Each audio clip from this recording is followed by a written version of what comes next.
শুধু দর্শকবৃন্দ, এই হলো আমাদের এনায়েতপুর ঘাট। এই এনায়েতপুর ঘাট হয়ে টাঙ্গাইলের চোহালি বারবারা নৌপথে যাওয়া যায়।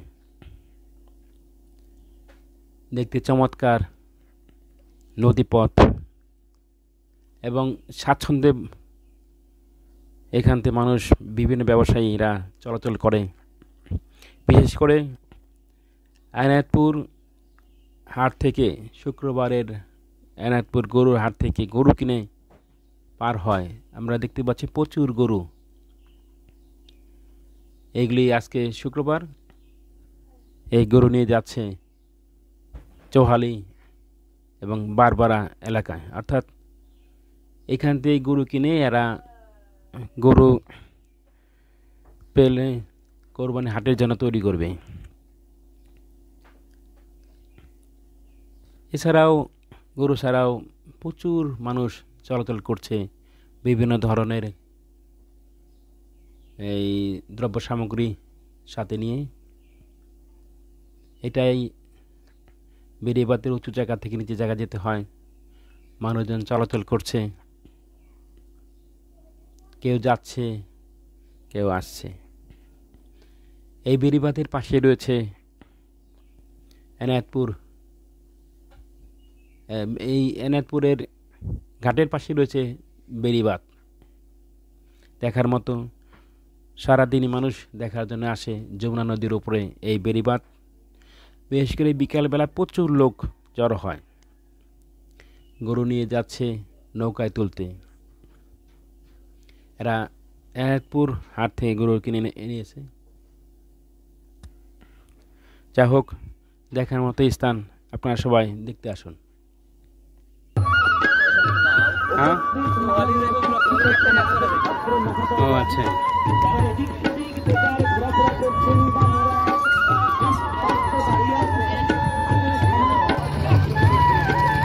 আশা করে তুলবা করু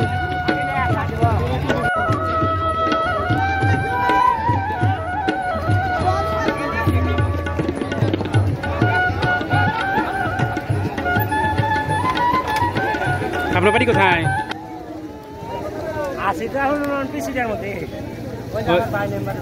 এই গৌরীনাথ যাবেন তাই না? আচ্ছা,